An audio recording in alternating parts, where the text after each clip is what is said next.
Oke, selamat pagi. Assalamualaikum warahmatullahi wabarakatuh. Hari ini saya akan melanjutkan materi terkait bioreaktor ya, yang kemarin sudah disampaikan oleh Pak Chandra. Kemarin sudah sampai sebelum instrumentasi ya.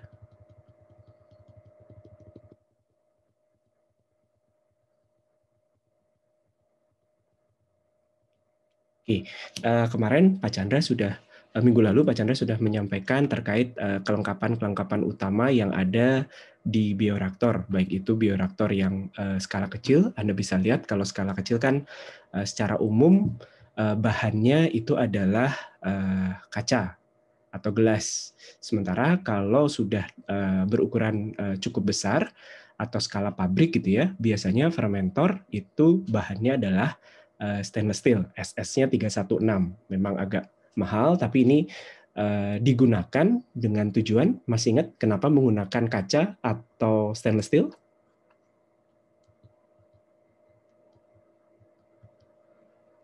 Karena licin, Pak, jadi gampang dibersihin. Ya, betul. Jadi biar permukaannya ini halus atau licin, sehingga dia mudah untuk dibersihkan, karena kalau pembersihannya tidak benar gitu ya, ini nanti akan rawan untuk tumbuh mikroba di permukaan dinding dalam fermentor, sehingga nanti ketika akan digunakan lagi itu rawan terjadinya kontaminasi. Ya. Selain dari bahan kaca, kemudian stainless steel, bioreaktor ini dilengkapi beberapa peralatan ya, ada pengukuran pH, pengukuran temperatur, kemudian ada valve-valve seperti ini, ada load cell, kemudian untuk utilitasnya sendiri, kemarin sudah sampai sini belum ya? Rasanya belum ya. Untuk utilitas, ada beberapa kebutuhan dari si bioreaktor ya, untuk satu adalah untuk pengukuran atau si bioreaktor ini membutuhkan aliran gas. Kenapa butuh gas? Satu adalah kalau mikroba biokatalis yang digunakan ini adalah yang sifatnya aerobik, berarti nanti dia butuh oksigen. Nah, oksigen ini biasanya bisa disuplai lebih umum, disuplai dalam bentuk udara ya, karena lebih murah, atau kalau memang membutuhkan oksigen dalam konsentrasi tinggi di dalam fermentor, maka akan menggunakan oksigen murni. Nah, biasanya kalau skala kecil, suplai oksigen ini langsung dari silinder gas. Tapi kalau skalanya besar, berarti dia menggunakan blower atau kompresor. Nah, kalau mikrobanya itu adalah yang sifatnya adalah anaerobik, sehingga dia tidak bisa hidup kalau ada oksigen, berarti fermentor ini nanti akan butuh, biasanya akan diperjing dulu ya dengan nitrogen atau CO2. Ya, biasanya dengan menggunakan nitrogen ini diaerasikan ke dalam medium, sehingga nanti oksigen itu akan tergantikan oleh nitrogen. Sehingga baru nanti setelah konsentrasi oksigen di dalam mediumnya relatif rendah atau sudah hilang, baru nanti inokulumnya dimasukkan.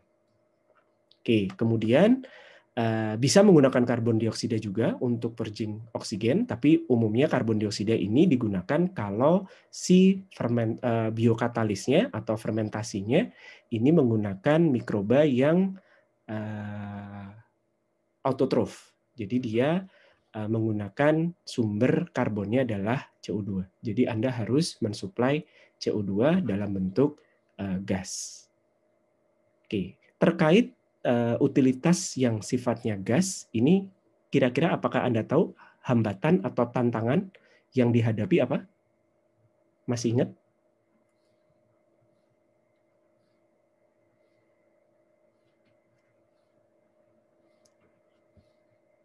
Ketika si mikroba ini butuh oksigen atau butuh CO2 sebagai sumber karbon, kemudian suplai oksigen atau CO2-nya ini diberikan dalam bentuk gas,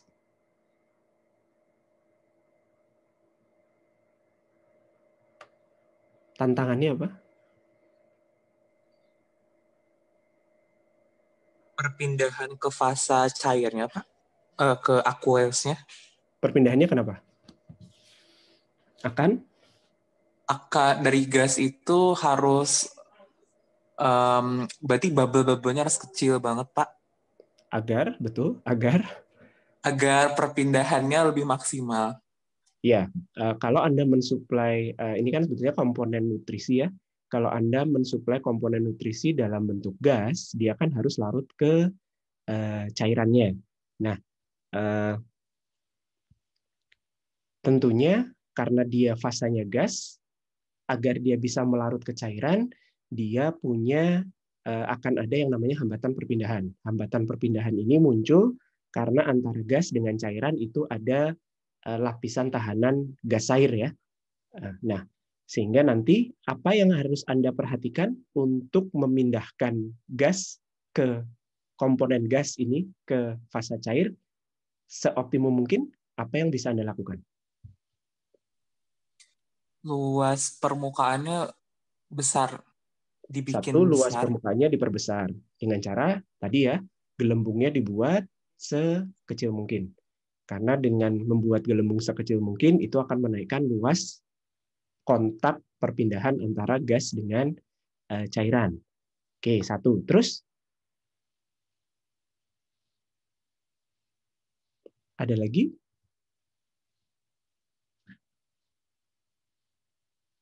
Apa yang mempengaruhi perpindahan gas ke cairan?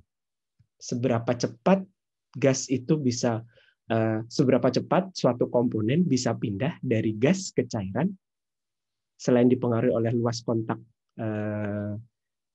gas dengan Suhu, Pak. cairan? Suhunya dinaikkan atau diturunkan? Turunkan. Diturunkan. Oke. Temperatur diturunkan. Tapi kalau terkait fermentor, berarti Anda tidak bisa leluasa ya mengatur temperatur fermentor karena temperatur fermentasi akan dipengaruhi oleh temperatur optimum dari si biokatalis. Oke, selain menurunkan suhu, ada lagi.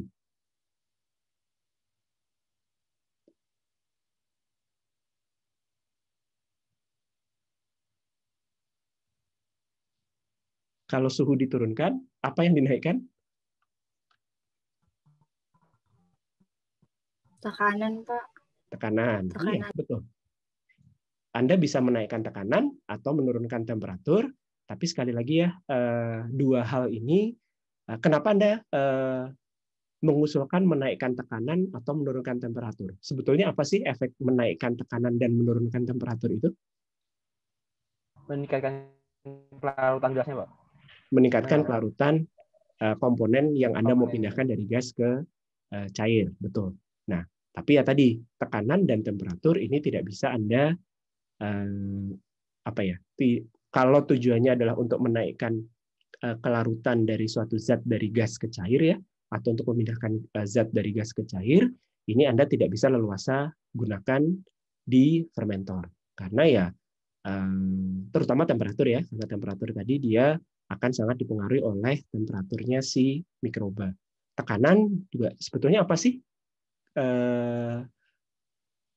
Hambatan ya, hambatan atau tantangan Anda mengoperasikan fermentor pada tekanan yang tinggi.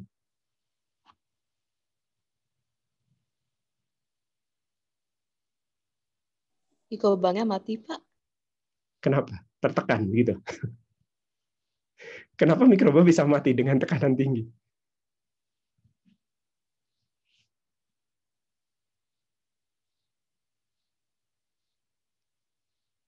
Sebetulnya kalau terkait tekanan tidak ada efek yang signifikan ya ke mikroba, kecuali ya tadi temperatur. Kalau tekanan itu akan lebih ke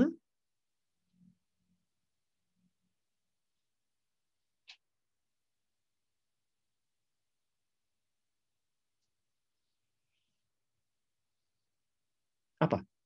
Ke operasional dari si fermentor. Karena Anda kalau mengoperasikan pada tekanan yang tinggi, berarti akan ada sistem terutama terkait safety ya yang perlu Anda perhatikan secara lebih detail untuk menjaga agar tekanan sistem itu tinggi.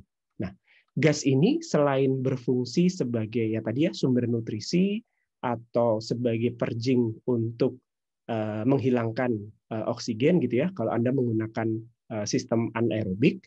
Nah, fungsi gas di sini kira-kira ada lagi nggak? Ketika di fermentor itu Anda aerasikan dengan gas, Anda aerasi, sebetulnya fungsi gas ini selain untuk memberikan komponen-komponen yang dibutuhkan oleh mikroba, ada fungsi lainnya nggak?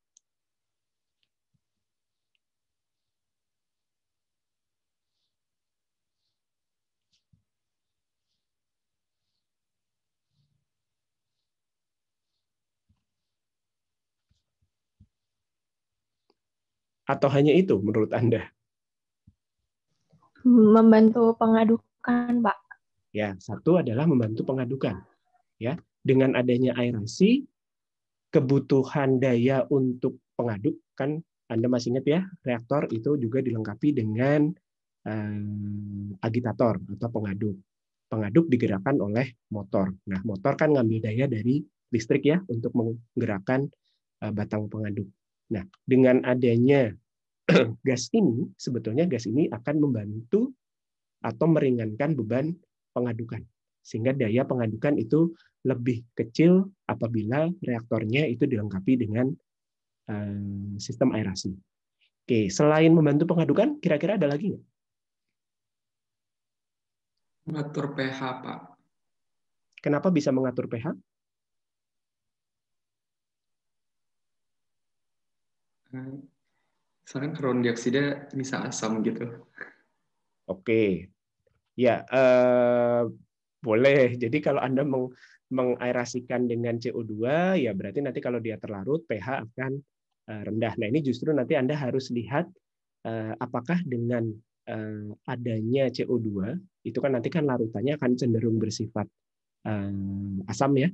Nah ini apakah ada efek terhadap si mikrobanya. Nah kalau mikrobanya ini adalah mikroba yang optimum pada pH rendah, nggak masalah. Tapi kalau optimumnya adalah pH netral, sementara dia butuh CO2, justru fermentornya harus dilengkapi dengan pengendali pH. Ya, kira-kira seperti itu. Ada lagi nggak fungsi gas? Setelah diaerasi, efeknya terhadap sistem fermentasi apa?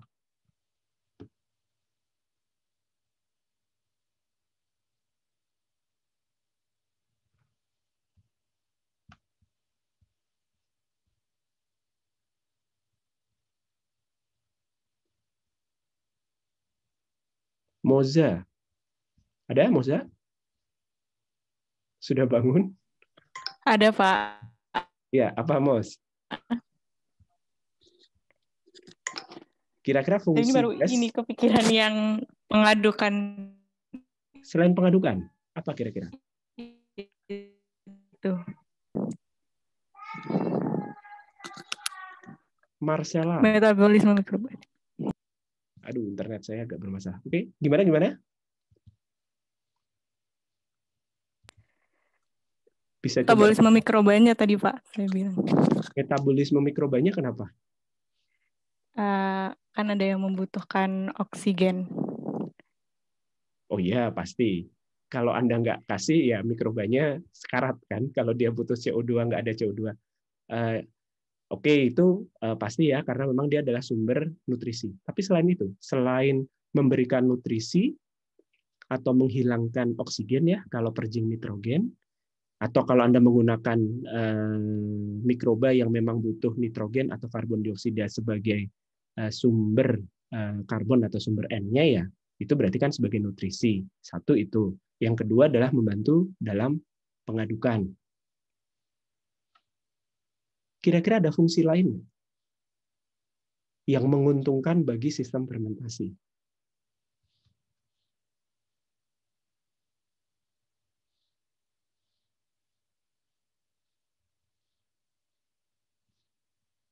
Marcella, saya absen dari bawah ini.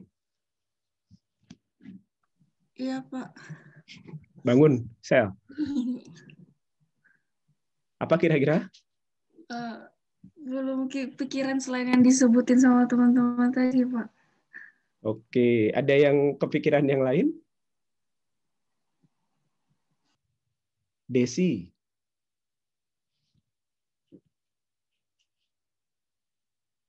Belum kepikiran juga, Pak.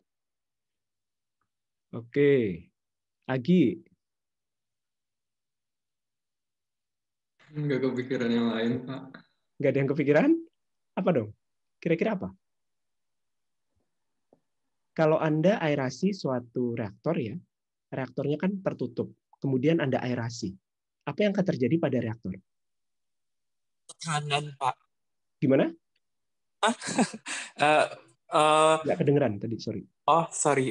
Tekanan, Pak. Tekanannya gimana? Meningkat. Ya, betul. Jadi ketika Anda aerasi, maka tekanan di dalam reaktor itu akan naik. Atau sebetulnya fungsi dari gas ini, selain tadi ya, yang sudah disebutkan, adanya aerasi ini akan menjaga tekanan di dalam reaktor itu positif. Positif artinya lebih tinggi daripada tekanan luar.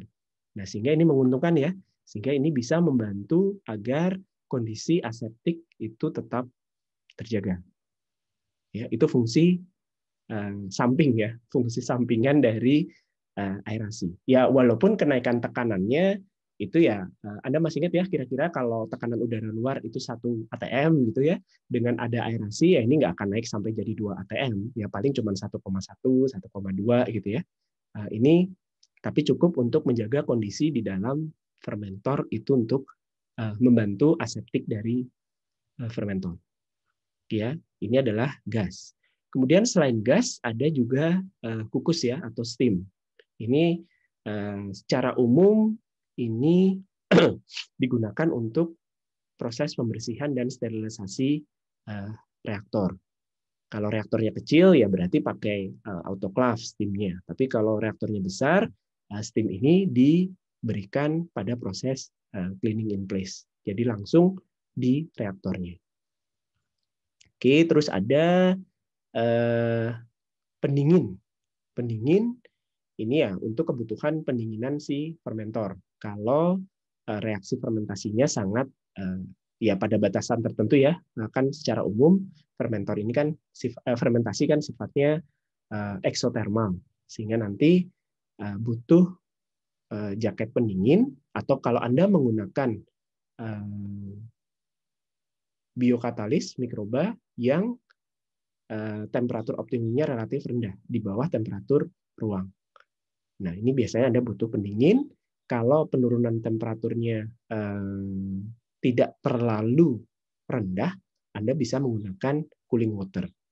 Tapi kalau harus rendah, ya Anda bisa gunakan refrigeran ya, bisa pakai glikol atau bisa pakai amonia.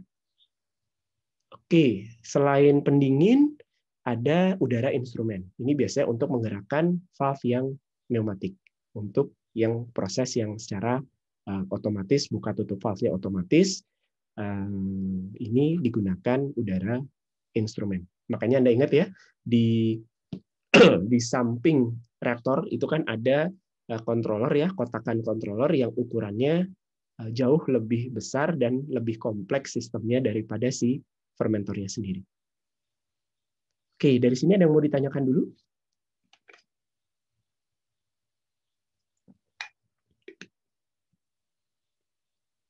Tidak ada? Sudah lumayan bangun ya. Oke, sekarang saya lanjutkan pengendalian temperatur. Ini ya tadi sudah disebutkan pakai jaket. Jaket ini bisa menggunakan jaket pendingin, ini bisa menggunakan air pendingin atau cairan pendingin yang lain. Nah, nanti ada sensornya di dalam fermentor, ada sensor temperatur, sehingga nanti kalau terjadi perubahan temperatur di luar temperatur optimum fermentasi, ya nanti controller akan menggerakkan atau akan mengatur laju alir si cairan pendingin. Ini untuk pendinginan, ya. Jadi bentuknya ini. Jadi ini reaktornya jadi tidak terlihat dari luar. Yang kelihatan jaketnya. Kemudian ini adalah bagian-bagian head plate-nya yang ada probe-probe-nya ya. Nah, yang bawah ini jaketnya. Nanti di antara jadi ada ruangan ya antara jaket dengan fermentor, sehingga nanti air pendinginnya itu lewat di situ. Yang diatur biasanya laju alir cairannya, cairan pendinginnya. Oke, secara umum ini mungkin kalau dalam diagram untuk sistem instrumentasi ya, pengendalian dari si fermentor ini bisa digambarkan seperti ini. Nah, ini untuk typical high performance bioreaktor. Jadi bioreaktor yang memang dikendalikan secara cukup kompleks. Mulai dari ada load cell-nya, ada pengaturan gasnya, ada pengaturan cairannya ya. Jadi ada substrat, ada pengaturan asam basa untuk pH. Kemudian ada sistem samplingnya. Samplingnya bisa sampling manual atau sampling otomatis. Kalau sudah canggih bioreaktornya, ini menggunakan sampling yang otomatis bisa. Ada penimbangnya, ada load cell-nya. Nah, kemudian ini semua dikonekkan, dihubungkan dengan sistem komputer. Nah, apa saja yang diperhatikan? Ini mungkin kemarin sudah sempat disampaikan ya. Jadi umumnya adalah temperatur, kemudian tekanan, kemudian pengadukan ya. Jadi pengadukan, daya untuk menggerakkan pengaduk itu dimonitor, RPM pengaduknya diatur. Kemudian foam ya. Jadi foam ini dihindari. Jadi masih ingat untuk menghindari foam dilakukan apa?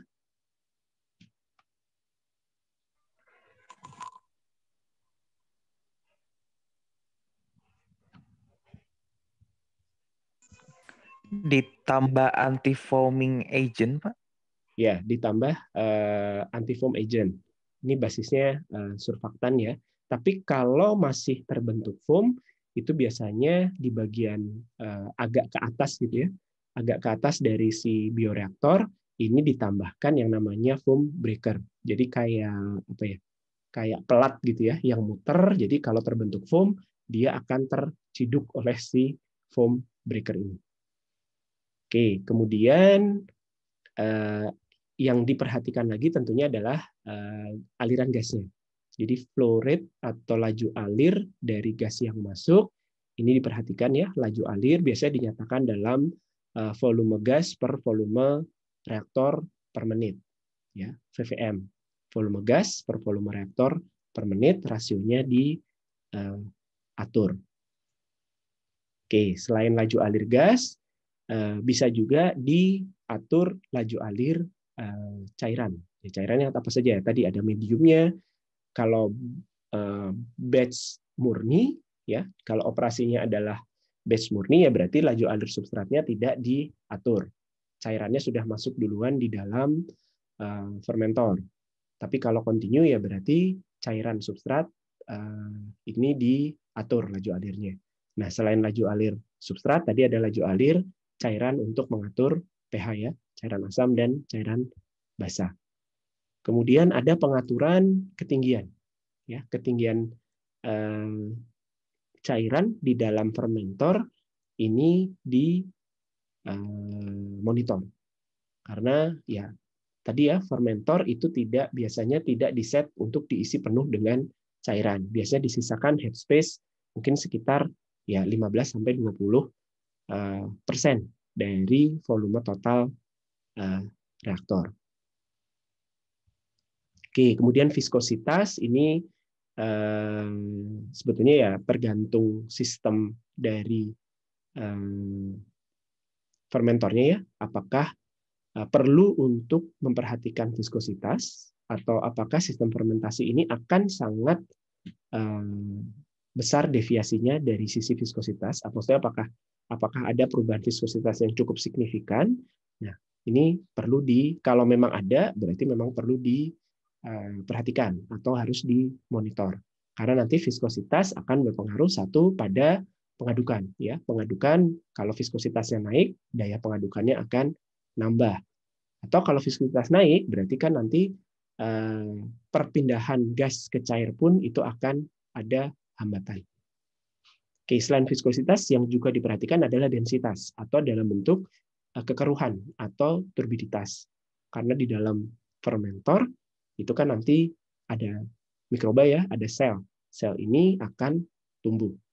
Nah, begitu tumbuh ya pasti ya jumlahnya akan semakin banyak. Nah, ini dimonitor.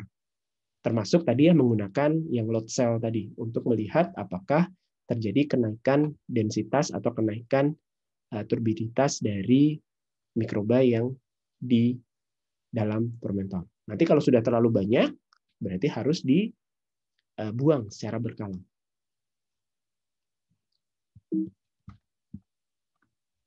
Oke, kemudian sebentar. Nah, secara umum alat yang digunakan untuk memonitor kondisi di dalam fermentor ini macam-macam ya bentuknya, yang pengukurannya secara online atau secara langsung gitu ya, bisa mengukur kondisi di dalam fermentor secara langsung. Ini biasanya bentuknya ya tadi probes. Jadi ada batang probes yang masuk ke dalam fermentor. Jadi dicemplungkan ke dalam fermentornya, di dalam cairan di dalam fermentor ya. Dia bisa mengukur pH, mengukur temperatur, mengukur DO dan sebagainya.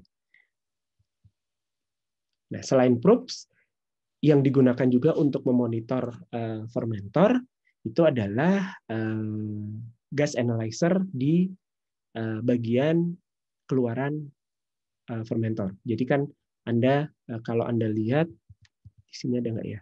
Jadi ada skema, di skema ini kan ada gas masuk. Nah, pasti gas ini kan harus dikeluarkan ya. Jadi termasuk nanti kalau fermentasi ini menghasilkan CO2 dan segala macam, nah gasnya ini harus dikeluarkan. Nah, gas keluaran ini Anda bisa analisis menggunakan gas analyzer. Biasanya apa saja yang dianalisis? Secara umum yang dianalisis di gas analyzer ini CO2 dan oksigen. Ya walaupun ada komponen-komponen lain, kalau memang dibutuhkan itu bisa dianalisis.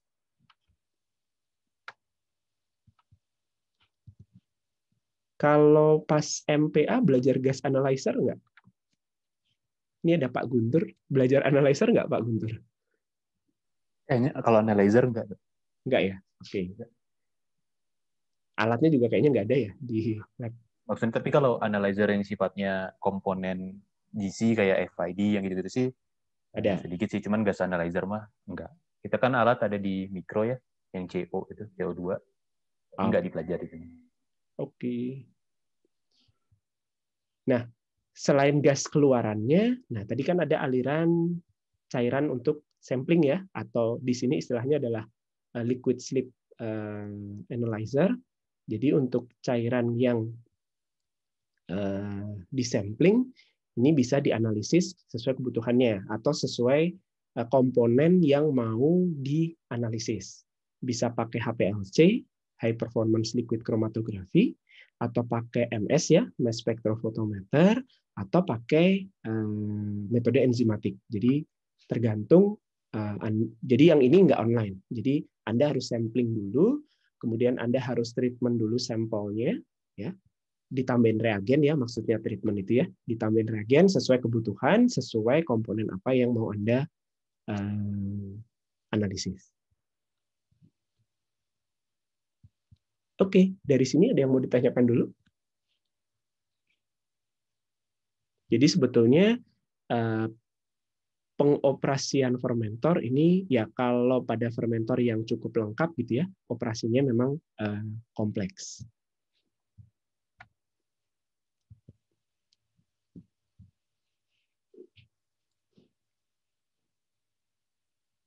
Ada yang mau ditanyakan? Cukup jelas? Oke, kalau cukup jelas saya lanjutkan. Nah, sekarang kita lihat bentuk reaktor fermentor yang agak beda. Jadi maksudnya yang sudah dijelaskan sebelum-sebelumnya kan ya, dan ini memang umum ya, kalau fermentor itu secara umum bentuknya adalah tangki berpengaduk gitu ya. Ada tutupnya, kemudian di bagian head plate-nya ada probes-nya, kemudian ada batang pengaduknya, di atas ada kondenser dan motornya gitu ya. Nah, ini ada beberapa jenis bioreaktor yang tidak memiliki bentuk yang umum karena memang menyesuaikan dengan kebutuhan fermentasi, termasuk menyesuaikan dengan sifat dari biokatalisnya. Nah, pertama ini adalah bioreaktor yang bentuknya tower. Tower itu berarti ya tower itu apa sih? Menara gitu ya. Berarti ini H per D tahu ya, tinggi, rasio antara tinggi dengan diameter itu antara 6 sampai 10. Kalau kolom distilasi berapa? Ada yang masih ingat? Ini sedikit lebih pendek ya, rasionya lebih kecil daripada kolom distilasi. Kalau distilasi kan bisa sampai 15 sampai 20.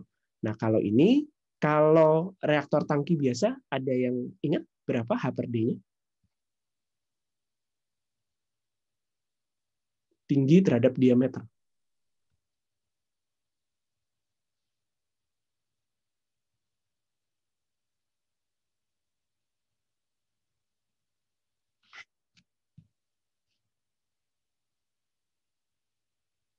Halo? Ini suasana masih kedengeran kan ya? Masih, Pak. Oke, silakan dijawab, Clarita. Berapa? Ini saya lagi nyari, Pak. Tebak aja, tebak. Rasio tinggi per diameter kalau tangki biasa. 2-3 mungkin. 2-3 ya. Kalau untuk reaktor di fermentor di lab itu sekitar 2-3. Mungkin kalau fermentor yang gede ya, yang stainless steel itu bisa sampai 5. Nah, kalau tower ini lebih langsing lagi, 6 sampai 10. Nah, kemudian umumnya tidak diaduk secara mekanik. Ya, tidak diaduk secara mekanik. Kenapa? Karena biasanya digunakan untuk fermentasi yang menggunakan jamur. Ya, kalau katalisnya itu adalah jamur kan bentuknya dia tumbuh hifa gitu ya.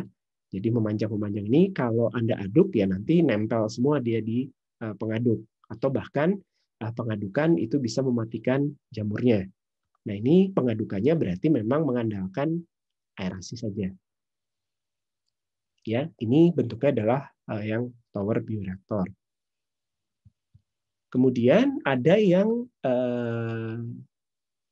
lebih tinggi atau ya ini sebetulnya pengembangan dari bioreaktor tangki ya, tapi di sini agak dikembangkan bentuknya. Jadi kalau biasanya ya kalau tangki kan dia cuma silinder saja ya. Kalau ini bentuknya adalah menjadi silinder, tapi di bawahnya dibuat kayak cone gitu ya. Kayak cone itu apa sih bahasa Indonesianya? Kerucut, Pak. Kerucut ya, oke, kerucut. Ya kayak gagang es krim gitulah pokoknya ya. Nah, ini gunanya buat apa? Ini adalah untuk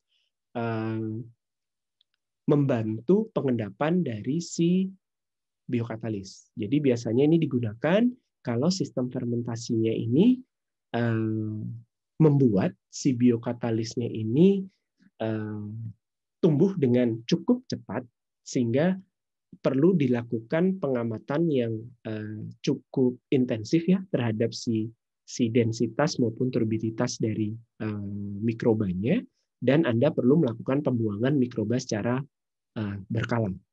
Nah, ini umum digunakan di pabrik minuman fermentasi atau bir ya. Jadi kayak di yang pernah nanti ada gambarnya sih kayak di Multi Bintang gitu ya, untuk proses fermentasi bir bintang rasanya, karena mereka punya dua produk ya. Yang bir bintang itu bentuknya seperti ini. Sementara kalau yang Heineken bentuknya horizontal ya, tangkinya dibuat horizontal.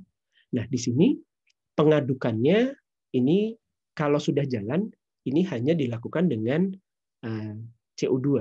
Tapi di awal memang ada stirrernya. Nah, kenapa dibuat ini kan agak tinggi, kemudian agak kerucut gitu ya di bawah. Nah, ini tadi ya untuk kerucutnya adalah untuk membantu pembuangan raginya.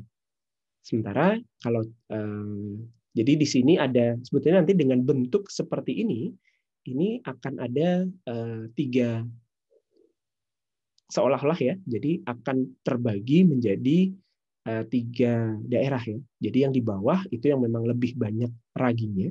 Jadi proses di awal itu adalah, kalau tidak salah namanya adalah proses propagasi ya. Jadi untuk membuat si ragi ini memperbanyak diri dulu, baru nanti ke atas ini adalah proses fermentasinya. Termasuk nanti di bagian tengah ini ditambahi jaket. Jadi jaketnya tidak di seluruh bagian fermentor. Jadi hanya di bagian tengah ini. Karena di bagian tengah ini adalah proses fermentasinya. Nanti CO2-nya akan naik ke atas, dan di atas ini akan lebih banyak gas CO2. Raginya sedikit, mediumnya lebih sedikit, nanti gas CO2-nya dibuang dari atas. CO2-nya masuk dari mana? Dari samping, bukan dari bawah.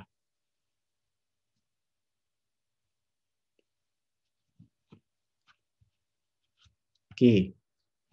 Nah, bentuknya kira-kira seperti ini. Ini saya ambil dari laporan KP-nya anak bimbingan yang ke multi bintang. Jadi ini ada 2, ini tangki, kalau yang 1 dan 2 ini adalah tangki persiapan inokulumnya. Jadi yeast-nya itu ada 2 ya, jadi ada yeast rehydration tank untuk tahap awalnya, kemudian ada yeast propagation tank. Nanti baru masuk ke brew fermenter tank. Jadi kelihatan ya bentuk bawahnya memang sedikit kerucut. Yang ini juga agak kerucut sebetulnya. Nah, baru nanti ini adalah tangki fermentasi yang utamanya. Jadi mereka, saya lupa, mereka punya 27 apa ya? 27 reaktor. 27 atau 24 ya, saya lupa. Nanti ada sequence-nya. Oke, ini dilengkapi ada foam catcher-nya. Jadi nanti foam yang terpisahkan itu masuk tangki foam catcher. Nanti yeast yang berlebih itu akan masuk ke surplus yeast tank, dan kalau di multi bintang rasanya mereka akan menggunakan yeast itu bisa didaur ulang ya, maksudnya didaur ulang, yeast ini bisa dipakai sampai 5 kali. Kalau yang Heineken itu hanya 2 atau 3 kali, seingat saya segitu. Oke, ini yang bentuk silinder ditambah kon di bawahnya. Oke, kemudian ada yang bentuknya airlift bioreaktor. Jadi airlift bioreaktor ini pengadukannya juga tanpa pengaduk mekanis ya.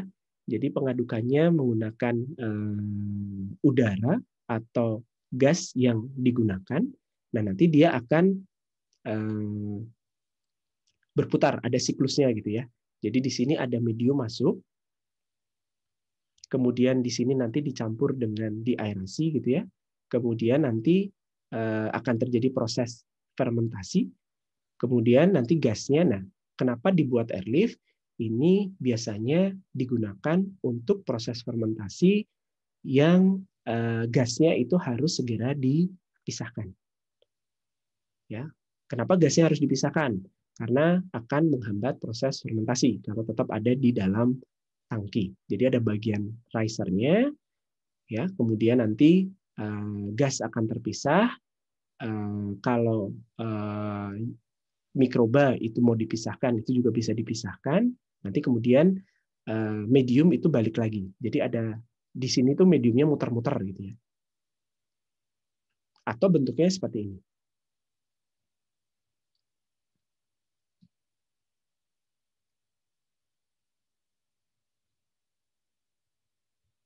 Kalau seperti ini bisa kelihatan ya. Jadi ini adalah risernya. Jadi ini bagian di mana medium dengan udara itu dikontakkan.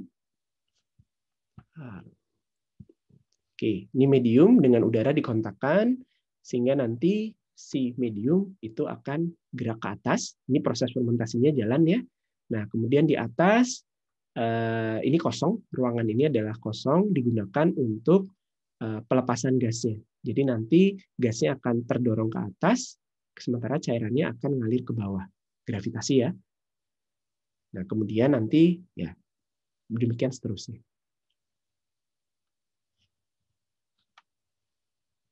Ada pertanyaan dulu sampai di sini? Oke, ini salah satu bentuk juga ya untuk airlift. Jadi ada bagian downcomer-nya, ada bagian riser-nya. Muter gitu ya, mediumnya diputer untuk membantu proses pengadukan bersama si gasnya, kemudian nanti gasnya bisa dipisahkan.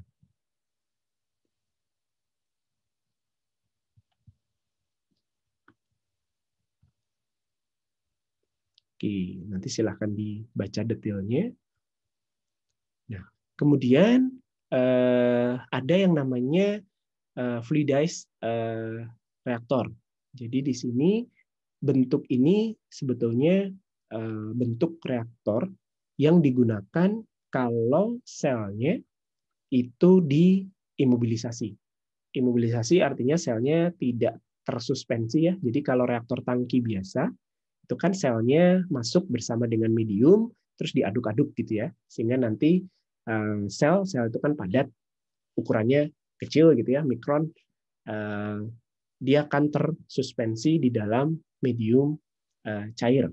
Nah, untuk sel yang diimobilisasi atau enzim ya, atau enzim juga bisa ya diimobilisasi. Ini lebih umum kalau menggunakan enzim. Kenapa enzim itu diimobilisasi? Agar mudah dipisahkan, ya, karena biasanya enzim ini kan mahal, terutama kalau Anda menggunakan enzim murni ya. Kalau Anda menggunakan enzim murni, ini dia mahal, sehingga agar kalau enzimnya tidak diimobilisasi ya sama seperti sel, dia akan tersuspensi di dalam cairan, di dalam medium. Nanti di akhir fermentasi akan tercampur antara sisa substrat yang ada di medium, produk, dan enzim. Nah, enzim kan ini masih bisa dipakai lagi. Enzim bisa dipakai lagi, sehingga perlu dipisahkan. Nah, kalau tersuspensi, pemisahannya akan lebih repot. Karena Anda harus misahin produk, Anda harus misahin sisa substrat, dan Anda harus memisahkan enzimnya. Nah, sehingga Anda bisa imobilisasi. Imobilisasi berarti dibuat agar lebih, ya namanya imobilisasi ya, dia dibungkus gitu ya, secara gampangnya ya, untuk dibayangkan dia seperti dijebak dalam satu bentuk, misalnya bentuknya bola gitu ya, itu polimer misalnya atau membran. Nah, ini di dalamnya ada enzimnya. Jadi si enzim itu akan diem, dia akan terbungkus oleh lapisan polimer tadi, sehingga dia akan bertahan di situ. Dia tidak akan tersuspensi di dalam cairan. Ukurannya kan menjadi lebih besar ya, karena dia dibungkus oleh polimer, atau kita sebutnya adalah support. Nanti di kuliah enzim maupun di kuliah bioreaktor, kalian akan dapat informasi yang lebih detail ya terkait bagaimana cara mengimobilisasi enzim maupun sel. Nah, karena ukurannya besar, ini biasanya dioperasikan dalam reaktor yang sistemnya terfluidisasi. Masih ingat ya, bentuknya adalah, ya secara umum bentuknya adalah kolom. Kolom, kemudian enzimnya atau sel yang terimobilisasi tadi, ini ditumpuk di dalam kolom. Sebetulnya nanti ada yang bentuknya akan terfluidisasi, ada yang bentuknya adalah fixed bed. Masih ingat ya, antara fixed bed dengan fluidized bed, apa bedanya?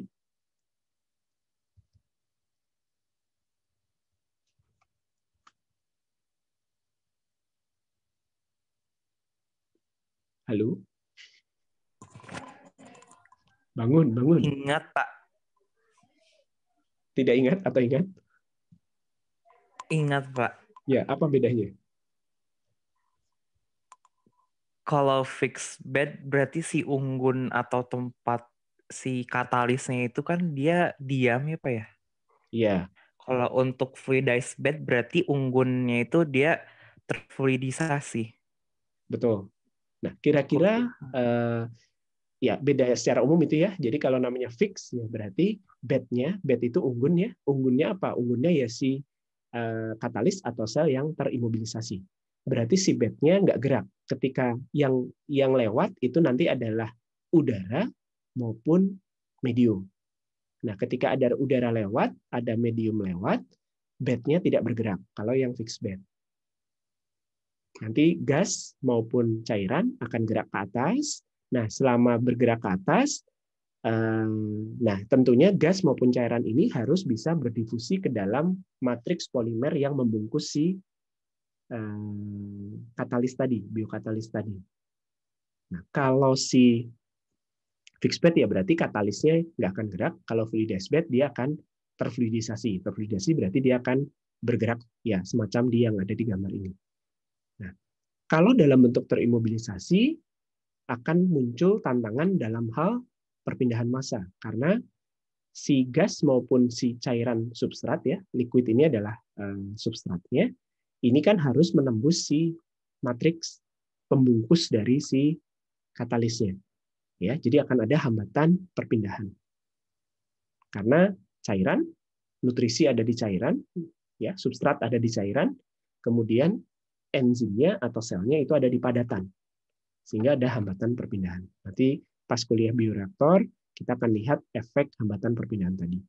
Nah, kalau dalam kondisi terfluidisasi, ini sebetulnya lebih meminimalkan hambatan perpindahan. Karena kan padatannya ikut gerak ya, padatannya ikut bergerak, kemudian cairannya bisa bergerak dengan lebih leluasa ya. Anda bayangkan dengan si padatan ini bergerak dibandingkan dengan padatannya itu diam ya, tertumpuk kemudian diam, nggak ikut bergerak, maka pergerakan dari cairan itu akan lebih bagus yang terfluidisasi. Ya. Apalagi dibantu dengan adanya gas, maka sebetulnya pengadukannya akan lebih baik. Nah, dengan pengadukan yang lebih baik, perpindahan gas ke cair itu akan lebih baik. Kemudian perpindahan dari si medium masuk ke dalam si matriks tadi ya, matriks polimer yang membungkus katalis itu juga akan lebih baik. Kira-kira seperti itu. Ada yang mau ditanyakan dulu? Kebayang ya, kenapa digunakan, ini umum ya untuk bioreaktor yang menggunakan katalis terimobilisasi. Nah, nanti kan alirannya ke atas nih. Setelah lari ke atas, ya gasnya bisa dipisahkan. Kemudian cairan ini kan tentunya akan berisi produk ya. Jadi sudah terkonversi, substratnya terkonversi sebagai produk, masih ada sisa substrat. Nah, ini memungkinkan untuk dilakukan sirkulasi atau daur ulang, resirkulasi ya. Jadi substrat itu dikembalikan lagi ke dalam reaktor.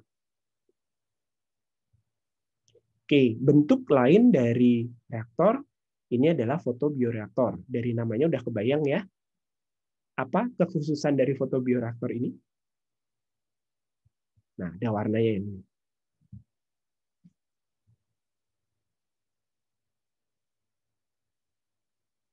Fotobioreaktor. Kira-kira apa hal khusus dari fotobioreaktor?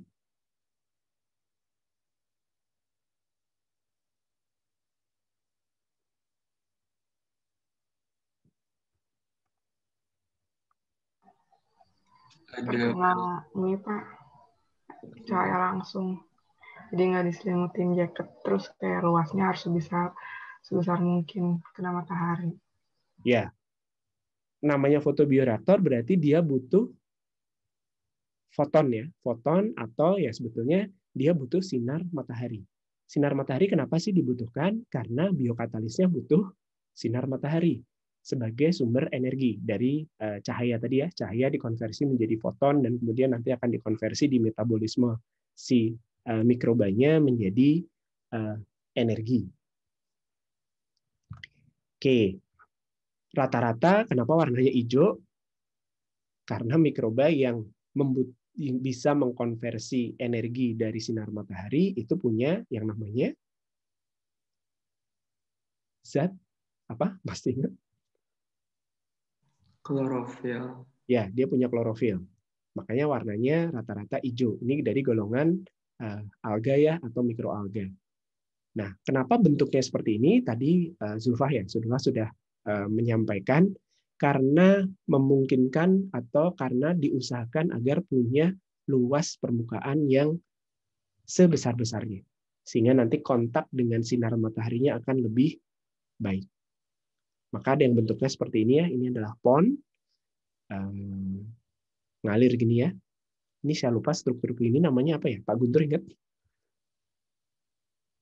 Yang muter-muter begini. Itu ditch gitu ya? Kalau seperti oxidation ditch ya. Kalau pengolahan limbah namanya oxidation ditch. Ya, bentuknya adalah ditch. Jadi nanti dia bergerak. Ini bergerak sehingga nanti luas penampangnya itu besar. Atau bisa dibentuk dalam bentuk, ini kan sebetulnya pipa-pipa ya, yang gambar-gambar yang lain ini adalah pipa-pipa, atau yang kanan atas ini adalah pelat, sehingga nanti tapi tipis gitu ya. Anda lihat ini luas penampangnya besar, tapi tipis. Karena sebetulnya bagian yang tidak terkena sinar matahari itu mikrobanya tidak akan bagus pertumbuhannya. Jadi kayak gini ya, bentuknya adalah pipa-pipa, dibuat muter-muter, tapi diameternya kecil.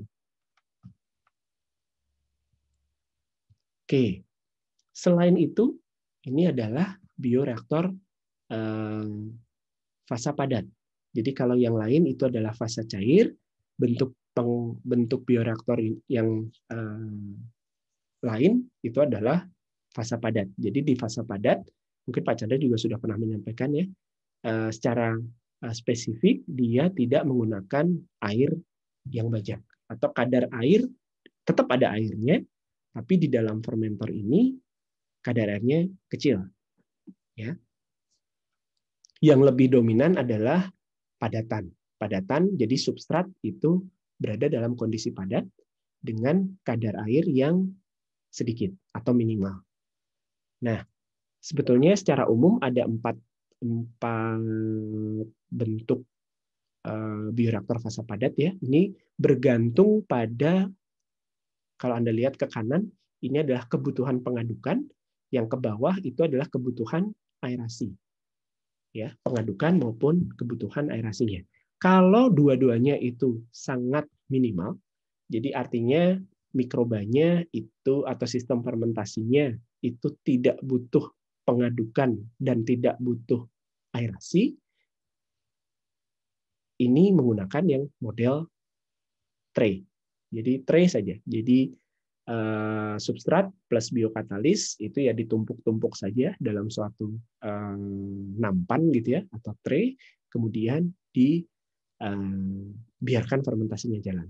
Nah, aerasinya dari mana? Atau kebutuhan udaranya atau kebutuhan gasnya dari mana? Ya dari surface air-nya saja. Mungkin kalau dibutuhkan di antara tray-tray ini bisa dialirkan udara. Tapi minimal ya. Nah, kalau butuh udara lebih banyak, tapi mungkin pengadukannya tidak terlalu diperlukan, maka bisa dibuat dalam bentuk packed bed atau fixed bed gitu ya. Jadi udaranya memang dialirkan dengan lebih kencang. Nanti sekaligus mengaduk di sini. Nah, kalau butuh aerasi tapi butuh pengadukan, nah kalau pengadukannya tidak terlalu yang grup 3 ini kebutuhan aerasinya minimal, tapi lebih butuh pengadukan. Tapi pengadukannya bisa continue atau bisa intermittent. Nah, ini digunakan bentuk yang drum tapi dia diputar. Ya, jadi untuk membantu pengadukan, drumnya diputar atau si reaktornya diputar, atau Anda menggunakan pengaduk, ya Anda bisa bayangkan ya bentuknya kira-kira kalau mengaduk padatan kan tidak bisa menggunakan batang pengaduk yang seperti digunakan untuk fermenter cair atau submerge. Ya, kira-kira menggunakan bentuk pengaduk yang seperti ini.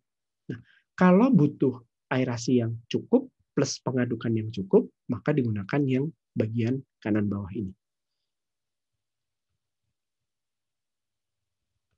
Ya, ini secara umum 4 kelompok bioreaktor yang bisa digunakan untuk fasa padat. Nah, ini contohnya Saya ambil dari, saya lupa dari buku apa ya. Ini untuk membuat koji. Koji tahu ya? Koji apa sih?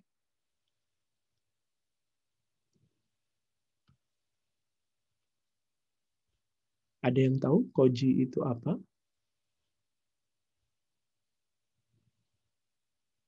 Ricky?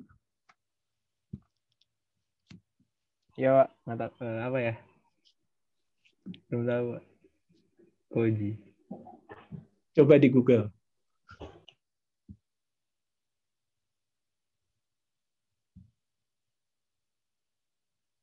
Ragi dari Jepang, Pak. Apa? Ragi dari Jepang. Ragi? Atau apa? Suara kecil?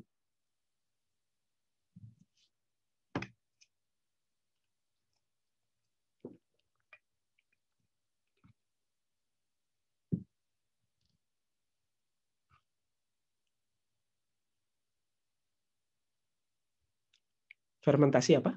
Bahannya?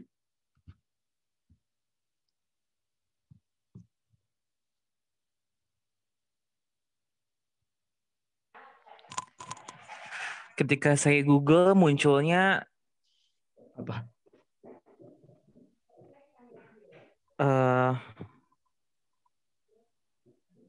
Aspergillus oryzae. Oh. Itu ininya, itu mikrobanya. Tapi koji kan nama makanannya. Jadi ini makanan hasil fermentasi apa? Oh, Kacang kedelai, sepertinya Pak. kayak saus Jepang gitu ya, Pak ya? Kalau koji yang kayak makanan padat ya. Jadi dari kedelai, betul. Oh. Ada yang jawab. Ya, mikrobanya kalau nggak salah Aspergillus ya. Nah, ini yang umum digunakan di salah satu bahan makanannya orang Jepang. Nah, ini dihasilkan karena jamur ya. Mikrobanya adalah jamur. Nah, biasanya kalau menggunakan jamur, karena jamur satu tidak tahan pengadukan, yang kedua butuh kadar air yang memang relatif lebih rendah daripada bakteri gitu ya. Nah, ini biasanya fermentasi jamur lebih umum digunakan pada fasa padat. Nah, salah satunya ya koji ini. Sudah diproduksi secara besar-besaran dengan menggunakan bentuk reaktor, kira-kira ini reaktornya mendekati bentuk yang drum diputar tadi ya, plus diaerasi. Nah, bentuk fermentornya seperti ini. Oke, ini kira-kira adalah bentuk-bentuk dari fermentor, bioreaktor yang bukan tangki pengaduk biasa. Dari sini ada yang mau ditanyakan dulu? Nanti ada tugas ya terkait bioreaktor ini, tapi nanti saya sampaikan setelah bahan yang ini. Oke, ada yang mau ditanyakan dulu?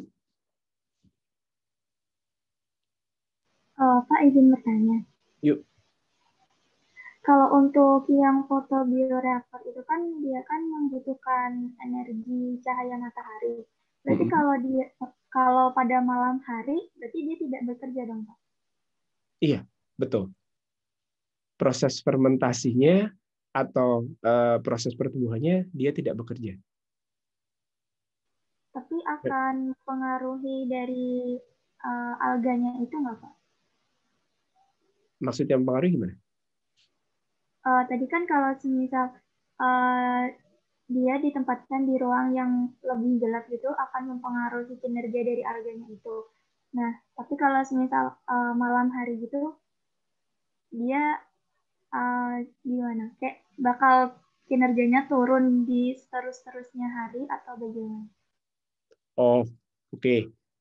Ya, sebetulnya fotobioreaktor ini kan biasanya menumbuhkan mikroalga ya. Misalnya mikroalganya mau diambil, misalnya dia bisa mengakumulasikan minyak gitu ya, dan Anda mau ambil minyaknya. Ya, memang yang namanya mikroba berfotosintesis atau dia memanfaatkan sinar matahari, ya ketika dia siang hari dia akan melakukan proses pertumbuhannya, dia akan mendapatkan energi. Kemudian dia akan mengakumulasi si minyak tadi. Nah, tapi kalau malam hari ya berarti dia switch ke respirasi biasa.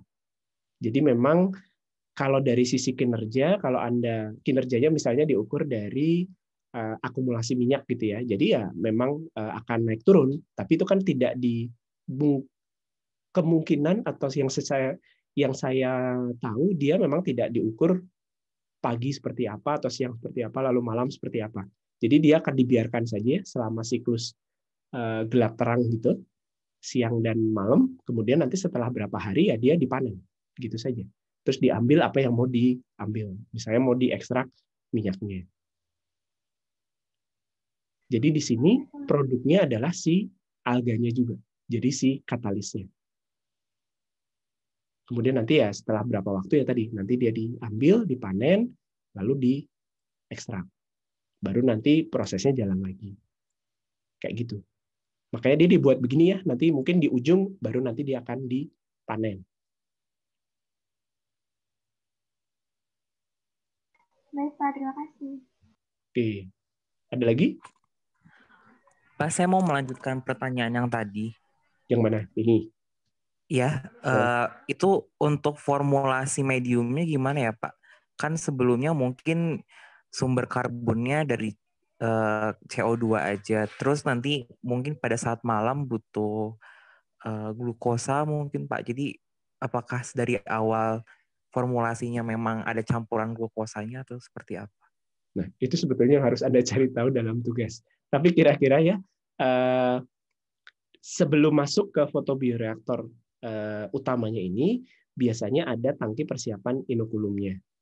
Jadi nanti setelah ada tangki persiapan inokulumnya, mediumnya disiapkan. Nah, nanti ketika sudah masuk di sini memang dia kan sudah nyampur dengan medium ya, tapi sumber karbonnya secara utama dari sumber energinya secara utama dari sinar matahari. Tapi sumber karbonnya ya dari si medium yang mengalir bersama si alga. Ketika dia sudah lewat ini, rasanya memang sudah tidak ditambah nutrisi-nutrisi lagi. Jadi memang dia hanya dilewatkan saja. Dilewatkan ini, dia tumbuh dengan memanfaatkan nutrien yang ada di dalam medium plus matahari. Nanti dia kan akan gerak terus nih. Jadi sistemnya memang continue ya. Jadi ada yang masuk dari satu ujung gitu ya, terus nanti dia akan gerak terus sambil kena sinar matahari, terus nanti di ujung yang satunya lagi dia akan dipanen.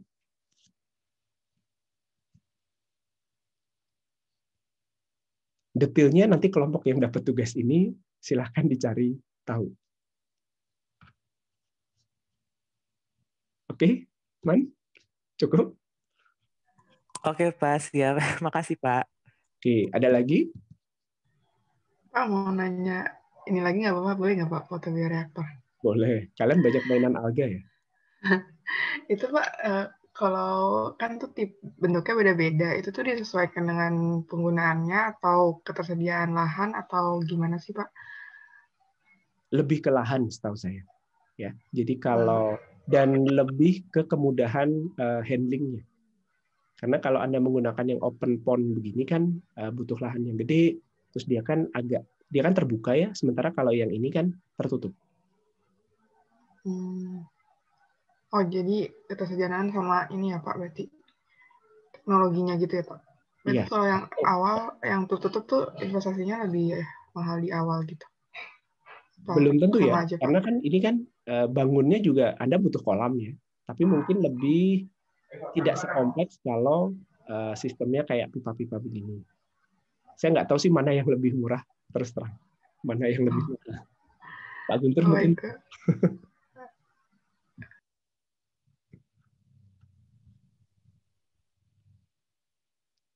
Ya, Pak Guntur mungkin. Kenapa, Pak? Kenapa? Tadi balas Pak Chandra ngechat. Kenapa, Pak? Oke. Enggak apa-apa. Kalau yang terkait investasi, mana yang lebih mahal? Yang open atau yang seperti ini? Kalau invest mah kayaknya yang sifatnya close ini agak lebih gede ya sebenarnya. Ya, rasanya. Karena handlingnya mungkin kan karena handling. persiapan pembuatan reaktornya kan lebih lebih kompleks daripada yang open. Oh, Kemungkinan oke. lebih mahal. Kebayang, Pak. Makasih banyak ya, Pak. Oke, ada lagi? Oh, Pak izin bertanya. Berarti kalau untuk yang sistem open itu berarti di lapisan berarti di atasnya kayak ada lapisan gitu ya? Lapisan alganya, iya. Jadi alga hanya tumbuh di atas. Berarti udara berarti alganya langsung berkontak langsung sama udara. Oh, berarti nanti itu nggak mempengaruhi sterilisasinya?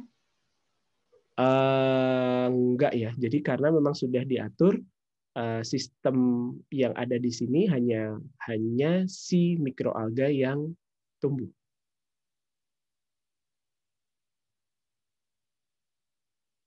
Seingat saya ini tidak ditutup kok. Tidak tertutup. Jadi dia memang open. Maksudnya takut ada kontaminasi gitu ya? Iya, sama udara keluar. Rasanya kalau toh ada kontaminasi, kondisi pertumbuhan si mikroalga ini membuat si bakteri dari udara memang kalau toh ada yang tumbuh nggak akan sampai mengganggu pertumbuhan si mikroalga. Oke, Pak. Terima kasih. Ya, ada lagi?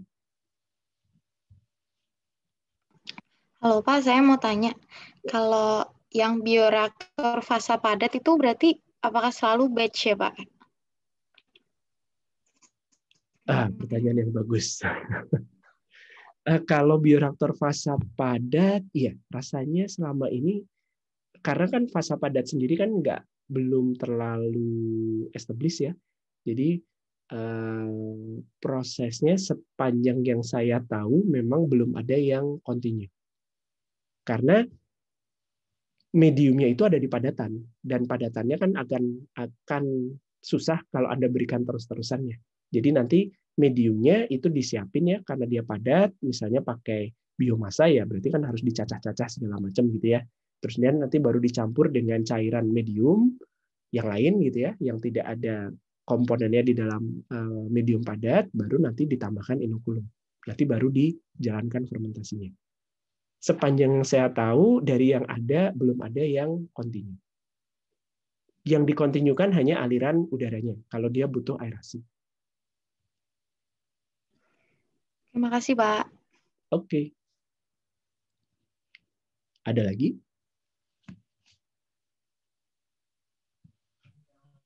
Kalau saya mau nanya Pak. Silakan. Untuk yang packed bed sama fluidized bed di sini, ini tuh yang membedakan dari laju alir gasnya itu ya Pak ya. Jadi kalau untuk yang fluidized bed itu udah mencukupi supaya si solidnya ini terfluidisasi atau seperti apa ya Pak? Saya masih bingung. Fluidized bed ini tuh apakah benar-benar mengikuti arus si gasnya sampai seterusnya atau apakah cuma melayang-layang aja gitu Pak? Oh, kalau yang namanya fluidized bed, dia hanya boleh melayang-layang di dalam reaktor. Jadi nggak boleh ikut terbawa sampai ke atas ya. Itu kan namanya udah apa sih istilahnya? Entrainment ya. Kan nggak bisa. Jadi ada penahannya. Nah, kenapa dibuat fluidized dibandingkan dibuat packed bed? Karena kebutuhan pengadukan. Jadi yang bentuk fluidized ini laju alirnya dinaikkan atau ya jumlah padatannya itu lebih sedikit gitu ya, kombinasi dari dua itu, sehingga nanti dengan adanya laju alir yang lebih kencang, dia melayang-layang, ini kan seolah-olah si padatan ini akan teraduk-aduk. Beda dengan yang packed bed. Ini akan bergantung pada kebutuhan seberapa tinggi kebutuhan pengadukan dari sistem fermentasi. Makanya kalau butuh pengaduk, bisa juga packed bed, tapi ditambah pengaduk. Atau tanpa pengaduk, tapi si butiran padatannya itu diaduk-aduk pakai gas kan ya sebetulnya. Jadi kalau di sini hanya mengaerasi saja, bukan numpang lewat ya, aerasinya ya hanya aerasi gitu ya. Tapi kalau yang di sini aerasinya membantu pengadukan dari partikel padatan. Tapi ya dia hanya boleh melayang-layangnya di dalam reaktor. Biasanya ada penahan. di atasnya. Pak, satu lagi untuk menghitung kebutuhan laju alir gasnya itu perhitungannya seperti apa ya? Kalau setahu saya untuk di yang industri kimia yang bukan bioproses begitu Pak, itu ada perhitungannya juga. Apakah bisa dianggap sama perhitungannya? Perhitungan kebutuhan gas ini untuk reaktor secara umum atau khusus fasa padat? Yang saya bayangkan itu antara packed bed sama fluidized bed itu cuma beda di laju alir gasnya aja. Berarti untuk mencapai keadaan terfluidisasinya itu kan perlu tahu juga ya laju alir si gasnya butuh berapa kencang. Nah, untuk perhitungan itu apakah bisa didekati dengan, kalau nggak salah saya pernah lihat di Gian Koplis, Pak. Tapi apakah bisa didekati dengan itu atau ada formula khusus untuk bioproses ini? Kalau untuk kebutuhan aerasi untuk fluidisasi ya maksudnya, ini sebetulnya sama kayak packed bed reaktor biasa. Jadi Anda bisa menghitung ya dari luas penampang reaktor ya, luas penampang reaktor, laju alir gas, Anda dapat laju linearnya atau superficialnya. Dari laju superficialnya, kemudian dari ukuran partikel si padatan ini dan fraksi kosong di antara padatan, Anda bisa ngitung nanti berapa minimum laju alir yang diperlukan untuk membuat si padatan ini terfluidisasi. Kalau itunya sama. Perhitungannya itu mirip.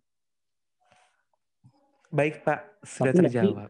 Ya, cuman nanti memang harus dilihat lagi karena kan fungsi gas di sini tidak hanya membuat dia terfluidisasi ya, tapi juga harus mencukupi kebutuhan udara dari si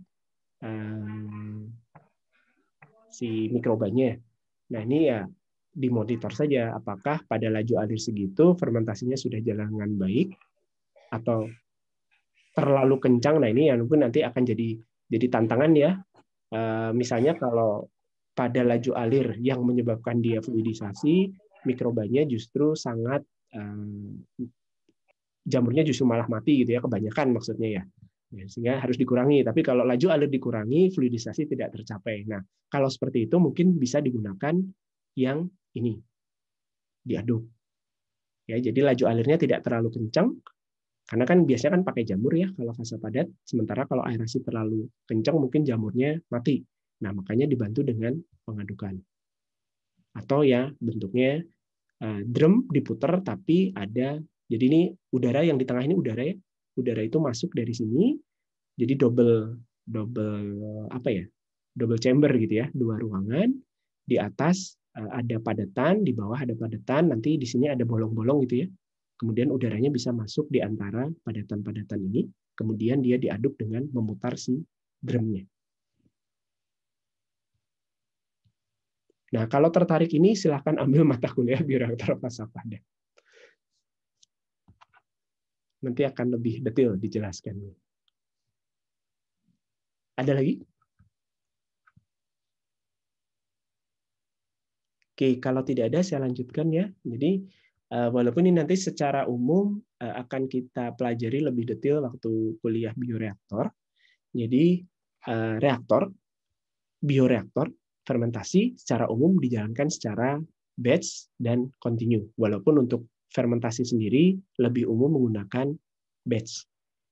Karena ini nanti akan menyesuaikan pada jenis produk yang diinginkan. Tapi secara umum kalau bioreaktor itu lebih dipilih batch atau pengembangannya adalah fed batch. Nah, apa bedanya batch dengan continue? Masih ingat ya, kalau batch ya berarti semua yang diperlukan di dalam proses fermentasi itu sudah ada di dalam fermentornya.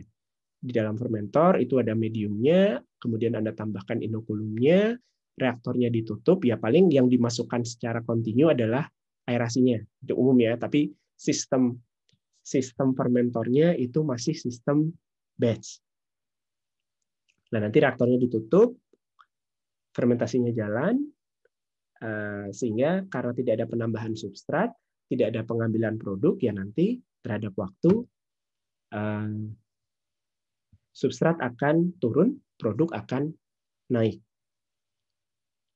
Sehingga akan muncul profil fasa pertumbuhan ya. Masih ingat ada fasa adaptasi, fasa eksponensial, fasa stasioner, dan fasa kematian. Karena mengikuti tingkat kesehatan si mikroba dan ketersediaan dari substrat.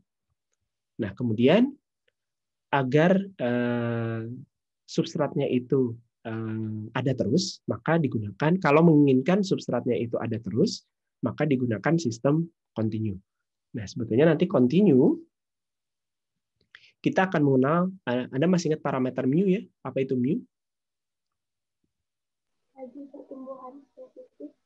Ya, laju pertumbuhan spesifik dari si mikroba. Nah, kalau Anda gunakan sistem batch, maka mu-nya akan bervariasi ya. Di fasa eksponensial, mu-nya adalah mu yang paling tinggi, atau mu max.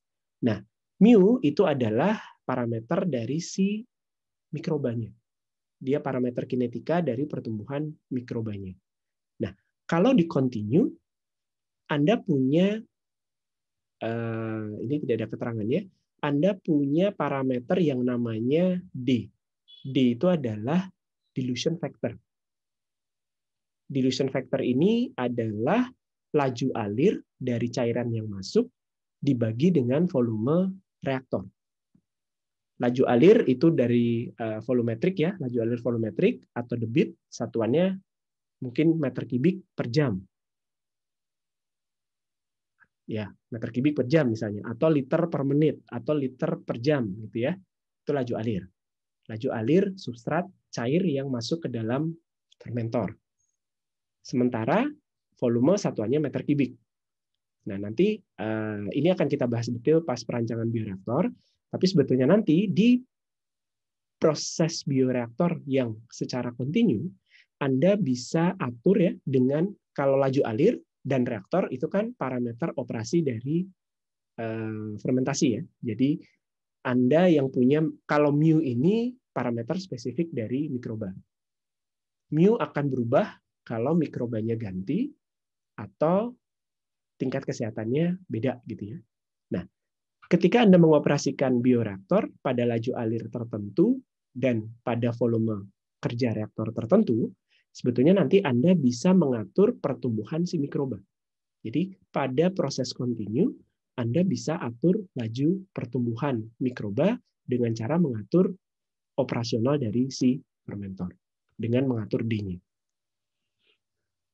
Pada batasan tertentu, artinya ada asumsi-asumsi yang harus dipenuhi ya. Nanti ada asumsi yang harus dipenuhi, misalnya ya substratnya tidak mengandung mikroba, konsentrasi awal selnya itu dianggap sangat kecil sekali gitu ya, sehingga Anda bisa dapatkan mu itu sama dengan D.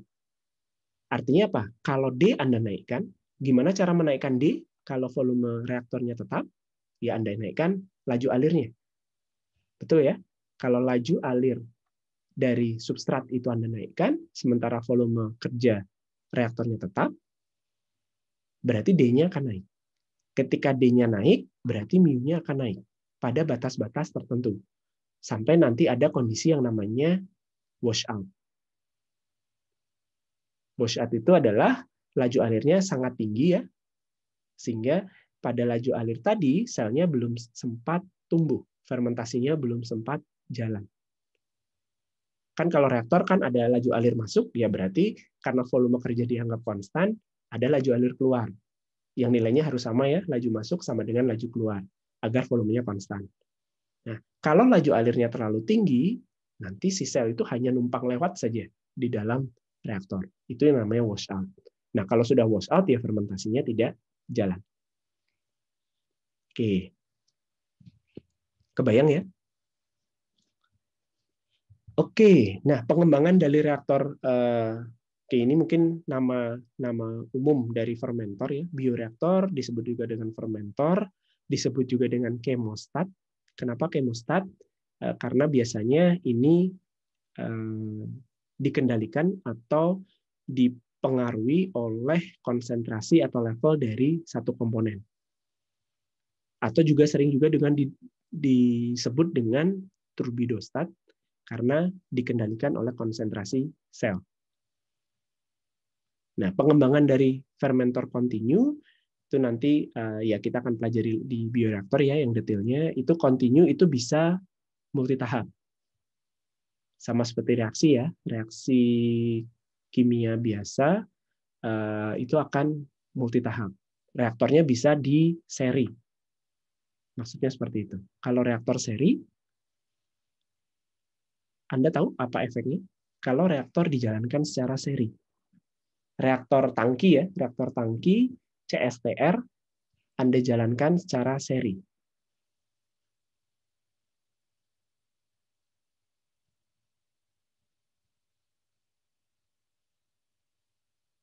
Ada yang kebayang nggak? Saya nggak tahu di TRK 1 sudah diajari belum ya? Kalau TRK 1 sudah sampai reaktor kontinu belum?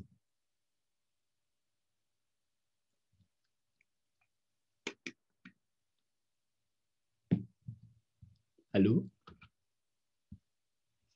Belum kayaknya. Belum ya? Oke. Nanti sebetulnya kalau reaktor CSTR ya, CSTR itu reaktor tangki berpengaduk, Anda serikan, itu nanti Anda akan dapatkan profil yang mirip dengan reaktor pipa atau PFR. Nah, apa profil yang utama dari reaktor pipa? Ini nanti konversinya akan lebih besar. Konversi akhir itu akan lebih besar. Makanya CSTR itu bisa di seri. Oke, selain itu pengembangan dari fermentor kontinu itu Anda bisa daur ulang. Daur ulang itu biasanya ya sisa substrat yang belum terkonversi itu kembalikan masuk ke dalam reaktor, recycle gitu ya, atau yang didaur ulang adalah selnya. Jadi untuk menjaga agar konsentrasi sel di dalam, karena kalau fermentasi kontinu itu kan berarti akan ada aliran cairan masuk dan keluar. Nah, di aliran keluar itu kan selnya juga akan terbawa. Nah, terkadang ini umum digunakan dalam sistem pengolahan limbah ya, di mana nanti si sel itu dipisahkan dari aliran keluaran, kemudian sebagian sel tadi dikembalikan ke dalam reaktor. Sehingga nanti ini untuk menjaga agar konsentrasi sel di dalam reaktor itu tetap mencukupi, agar proses fermentasinya tetap bisa jalan dengan baik. Oke ya. Nah, seperti ini.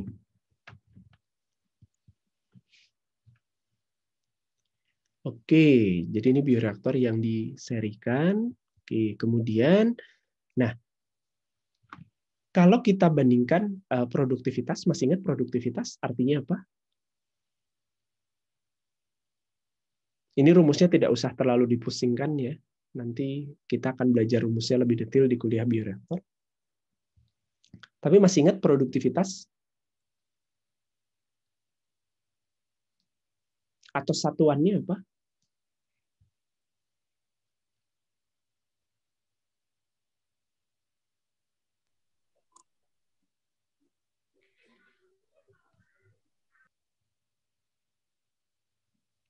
Tadi sampai siapa ya?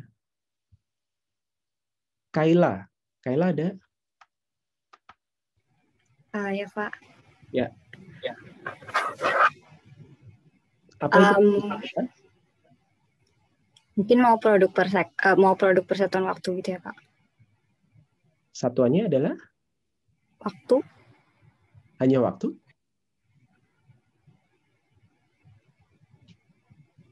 Ada yang ingat? Produktivitas itu menyatakan apa, per apa, per apa?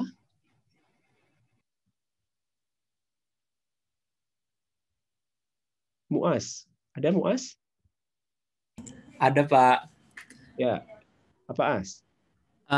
Mungkin kalau di yang saya rasa itu produktivitas itu kaitannya ke yield, Pak. Jadi gram produk per gram substrat per satuan waktu mungkin, Pak. kurang tepat.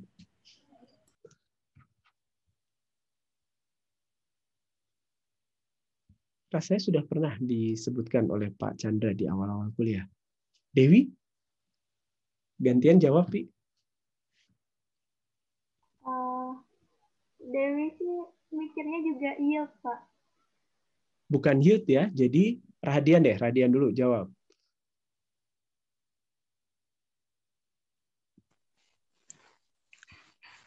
Bukan konsentrasi per waktu, Pak. Satuannya mirip, tapi sebetulnya produktivitas itu menyatakan jumlah produk atau massa produk ya per volume reaktor per waktu. Jadi satuannya memang betul, satuan konsentrasi per waktu. Tapi sebetulnya produktivitas itu menyatakan berapa banyak produk yang bisa Anda dapat per volume reaktor per waktu. Ya. Jadi bukan yield. Kalau yield kan terhadap substratnya, tapi ini per volume reaktor. Jadi seberapa banyak Anda bisa dapat produk dalam satuan waktu tertentu. Nah, untuk reaksi produktivitas itu lebih diutamakan ya dibandingkan konsentrasi atau konversi gitu ya. Nah, secara umum kalau dibandingkan produktivitas dari proses kontinu itu akan lebih tinggi daripada proses batch. Ini bisa dianalisis dari rumusnya, tapi nanti itu akan kita bahas di bioreaktor. Tapi walaupun produktivitas, ini untuk ukuran reaktor yang sama ya, untuk ukuran reaktor yang sama atau dengan kondisi-kondisi yang sama, biasanya produktivitas dari fermentor kontinu itu akan lebih tinggi dari batch. Kalau tidak salah ordernya itu sekitar 5-8 kali. Tapi pada proses bioreaktor atau ya pada proses industri bioproses, proses batch itu lebih banyak digunakan. Kira-kira kenapa? Alasan utamanya apa? Takut ada kontaminasi kalau misal kontinu. Ya, betul.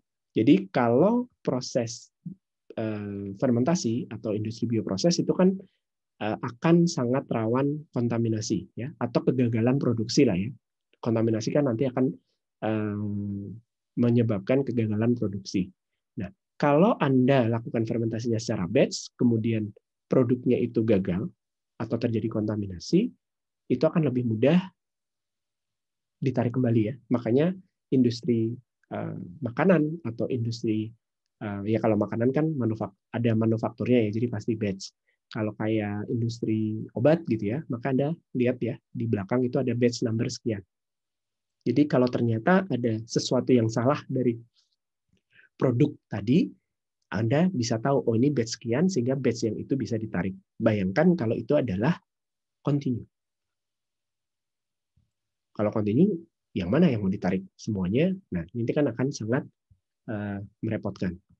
Nah, selain itu ya pertimbangan kontaminasi,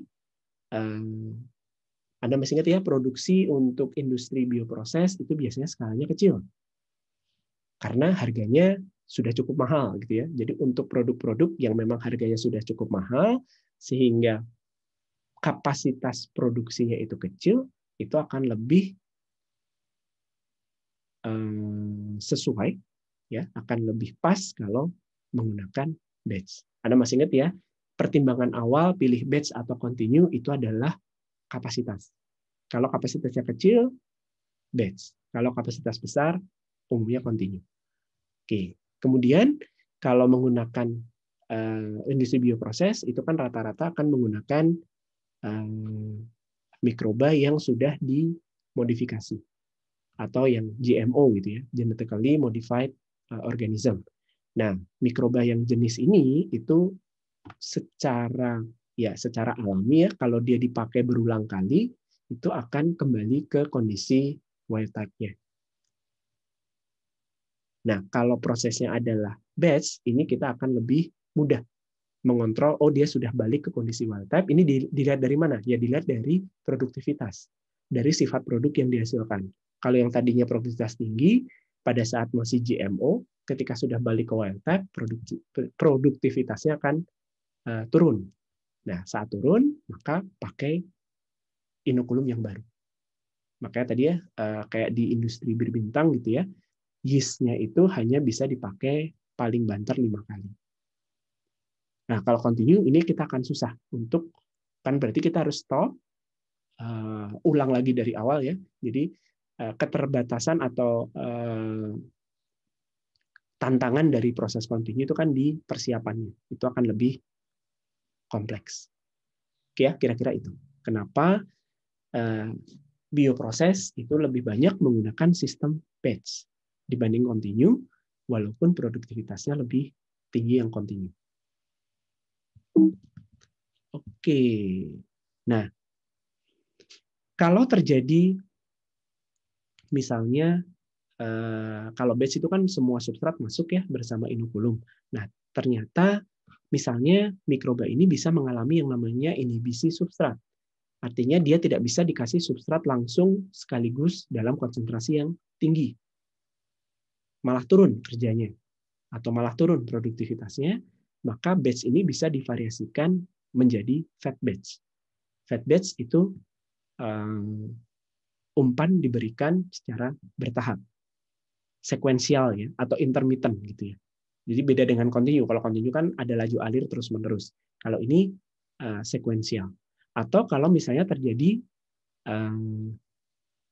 inhibisi produk. Jadi kalau produknya makin banyak, selnya itu akan terinhibisi, pertumbuhannya akan terhambat, nah sehingga nanti dia akan turun performance-nya. Sehingga nanti Anda perlu melakukan pengambilan produk secara berkala atau sekuensial. Ini juga masuk ke fat batch. Nah, nanti fat batch itu akan ada yang sistem volumenya tetap, ada yang volumenya berubah. Oke, rumus-rumusnya ya Anda lihat saja ya, ini tidak perlu di ini sekarang.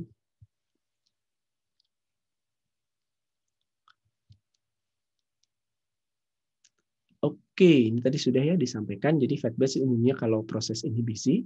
Nah, kalau fat batch ini ada yang sistemnya kan umpan masuk bertahap atau produk dikeluarkan bertahap. Bisa juga dikabung. Jadi umpan masuk bertahap, produk juga diambil bertahap, tentunya dalam sequence yang berbeda ya. Nah, ini nanti sebetulnya itu model persamaan fermentornya itu akan mendekati proses continue. Mirip.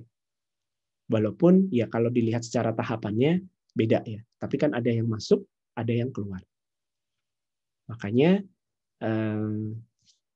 fat batch atau continuous, bukan continuous fat batch ya, repeated fat batch, jadi fat batch yang diulang, ini sering juga disebut dengan semi continue.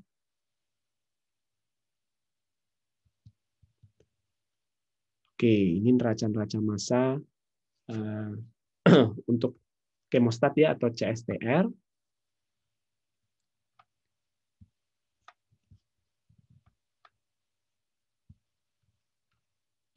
F itu adalah laju alir. Ini untuk sekedar tahu saja. X itu adalah konsentrasi umpan, berarti X0 itu adalah konsentrasi umpan awal. X itu adalah konsentrasi sel saat itu ya. VR itu adalah volume reaktor, mu adalah laju pertumbuhan spesifik. Kemudian KD adalah laju kematian spesifik. Ini adalah persamaan neraca di dalam fermentor continue, CSTR. Untuk selnya, Anda bisa lihat ya, jadi F dibagi V ya tadi ya, F itu laju alir, VR itu reaktor, F dibagi V itu jadi D. Nah, sehingga kalau medium yang digunakan itu steril, KD-nya dianggap 0, selnya dalam kondisi yang sehat, Anda bisa lakukan penyederhanaan sehingga mu itu akan sama dengan D. Tadi yang sudah dijelaskan. Artinya apa? Di fermentor Anda bisa mengatur kecepatan pertumbuhan si mikroba itu pada laju berapa. Nah, sehingga nanti Anda dapatkan, ini dari monot ya, mu itu adalah mu ms per Ks plus S, kemudian Anda akan dapatkan S sama dengan KSD per mu m minus D. S itu apa? S itu adalah sisa substrat di fermentor. Oke. KS, masih ingat KS apa?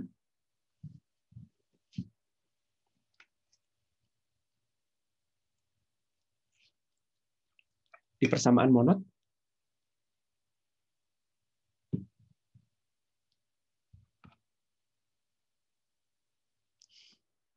Sudah tidak ingat?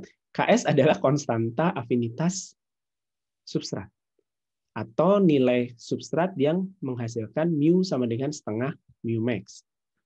Tolong dicek lagi ya slide-slide yang di depan. Nah, yang mau ditunjukkan di sini adalah, Anda lihat ini, S itu adalah Ks dikalikan D per mu M minus D. S adalah sisa substrat. Sisa substrat ini merupakan fungsi dari Ks, D, dan mu. Bukan dari S0. Artinya apa? Ketika Anda menggunakan sel sebagai katalis, lalu Anda naikkan konsentrasi substrat awal, ya, S0-nya beda-beda. Selama selnya itu sama, selnya sama itu ya berarti mu max-nya sama, kemudian operasional reaktor mu M-nya sama, Ks-nya sama ya, mu M dan Ks kan parameter kinetik dari si sel.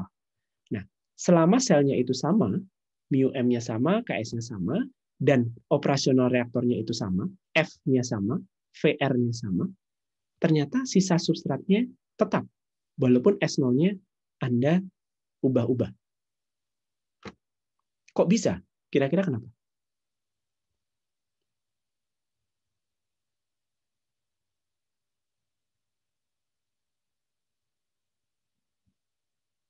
Jadi ternyata sisa substrat itu hanya dipengaruhi oleh parameter kinetik dari si sel dan dipengaruhi oleh parameter operasi dari reaktor, laju alir yang masuk dan volume reaktor.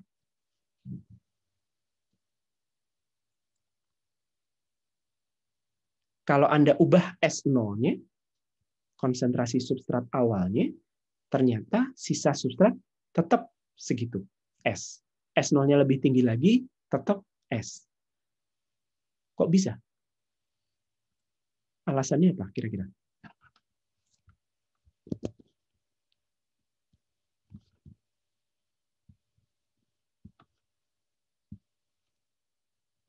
Natasha?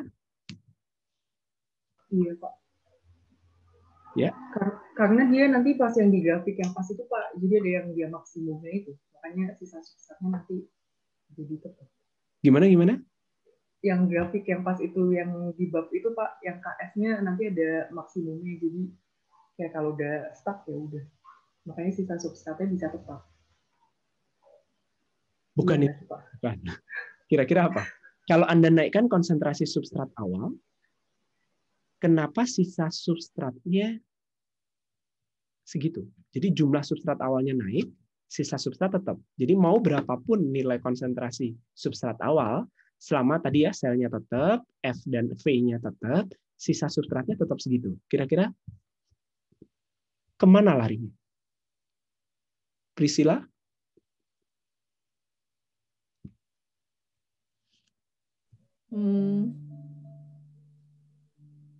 Lari Saya kemana? juga bingung, Pak.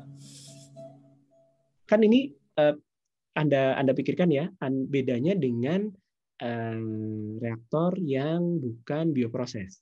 Kalau Anda naikkan konsentrasi reaktannya, itu sisa reaktan pasti akan naik. Betul nggak? Tapi kalau di sini Anda naikkan konsentrasi reaktannya, sisa reaktannya tetap. Lari kemana? Pasti harus ada yang naik dong. Pertumbuhannya jadinya naik, Pak. Iya, konsentrasi selnya akan naik. Sehingga kalau di reaktor CSTR untuk fermentasi ya, Anda punya neraca massa sel dan Anda punya neraca massa substrat. Kalau ada produk ya nanti akan ada neraca massa produk. Nanti kita akan belajar lebih detail pas di reaktor. Tapi kira-kira gitu ya. Ini yang menjadi pembeda antara bioproses dengan reaksi anorganik biasa. Oke, ini tidak usah. Ada yang mau ditanyakan dulu?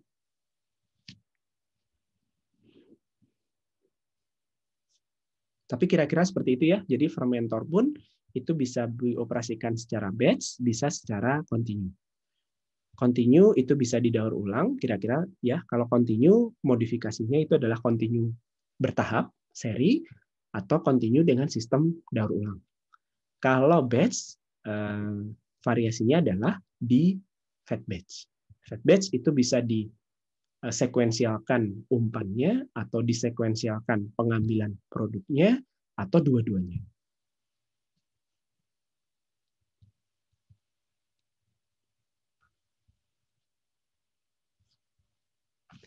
Oke, kalau tidak ada,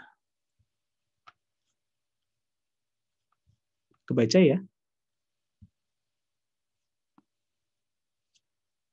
Ini 5.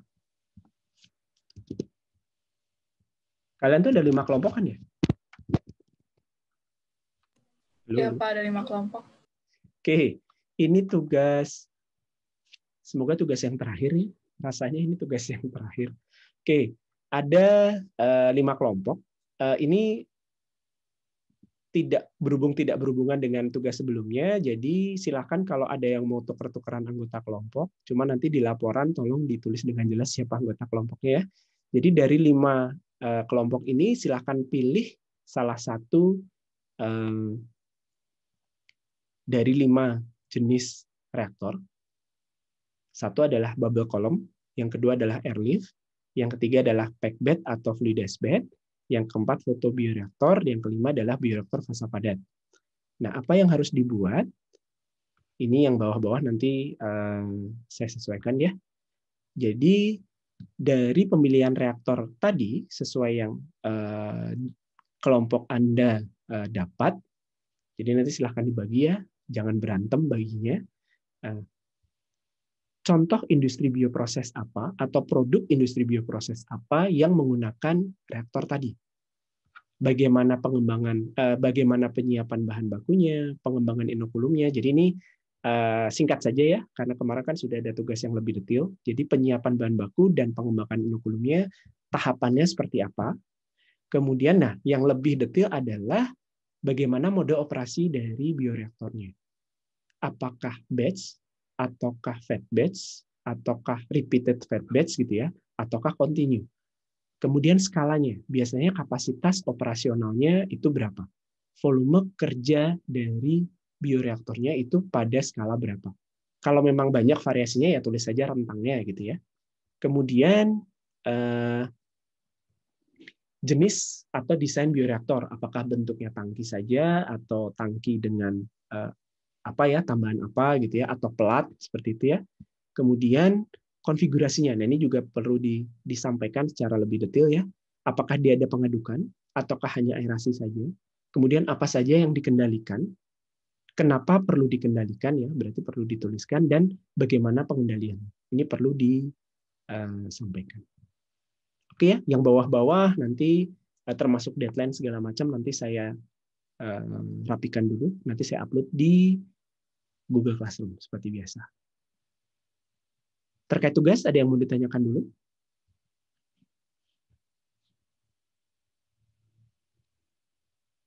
Oke ya, jadi 5 reaktor, silahkan dibagi. Kelompoknya boleh diatur ulang, atau mau tetap sama juga nggak apa-apa. Nanti masing-masing memilih. Untuk yang bioreaktor fasa padat, jenisnya kan ada macam-macam ya, silahkan dipilih satu. Yang packed bed atau fluidized bed juga silahkan dipilih salah satu. Cari yang mana informasi ini itu lebih lengkap. Oke ya, kalau tidak ada pertanyaan, mungkin sebelum start, saya stop dulu recording-nya.